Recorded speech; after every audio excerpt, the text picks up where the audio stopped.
Hello, this is Keith Wister of Mars Embassy. These are some photos taken at the beginning here. The island had a lot of rain last night, so we had a lot of flooding on a lot of roads.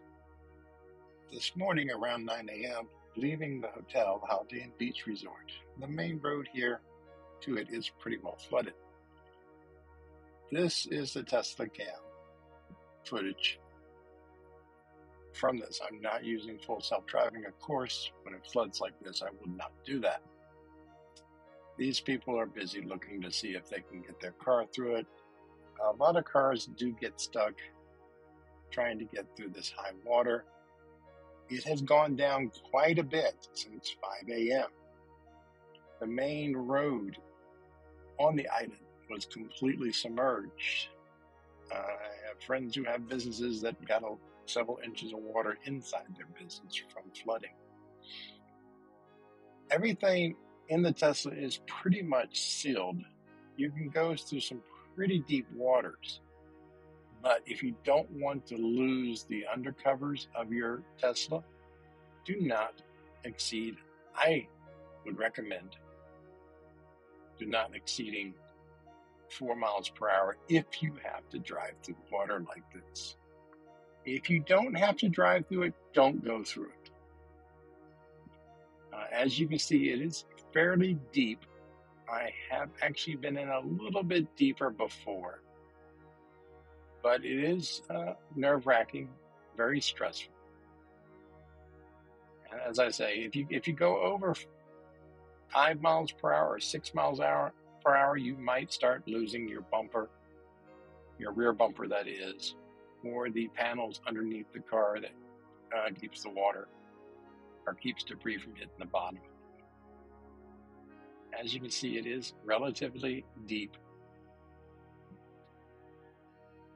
So you really have to take your time going through this. And like I say, 4 miles per hour is all that I would push it. I wouldn't go any further.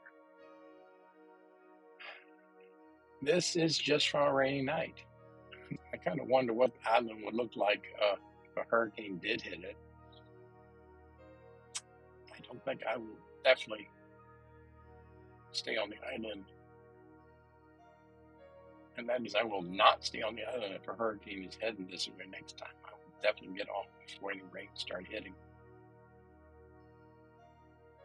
But it is pretty bad in this area.